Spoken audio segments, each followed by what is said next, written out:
1970-এর নির্বাচনের যে ইশতেহার, ওই ইশতেহারের মধ্যে লেখা ছিল কিনা কোরআন সুন্নাহ বিরোধী কোনো আইন হবে না? 1970-এর নির্বাচনী ইশতেহারে লেখা ছিল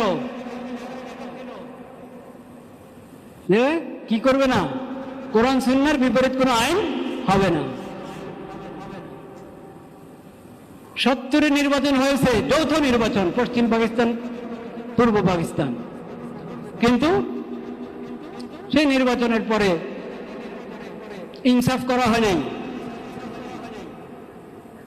যে ভোট বেশি পেয়েছে তাকে ক্ষমতা দিতে চাওয়া হয়নি। যাই হোক, সেই লম্বা ইতিহাস, 71-এর ইতিহাস প্রবর্তিত হলো।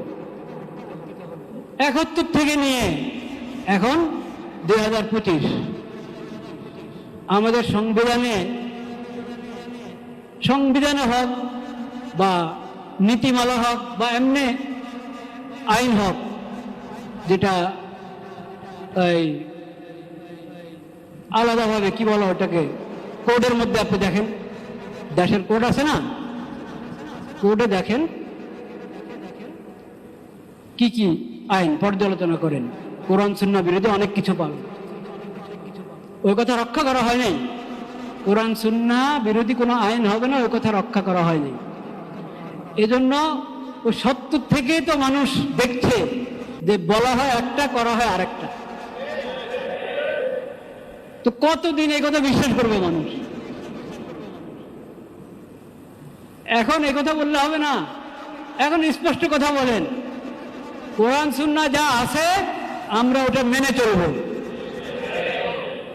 কোরআন সুন্নাহর বিপরীতে কোনো আইন হবে না, এটা তো প্রশ্নে আসে না। কোরআন সুন্নাহর বিপরীতে আইন করলে ঈমান থাকবে নাকি?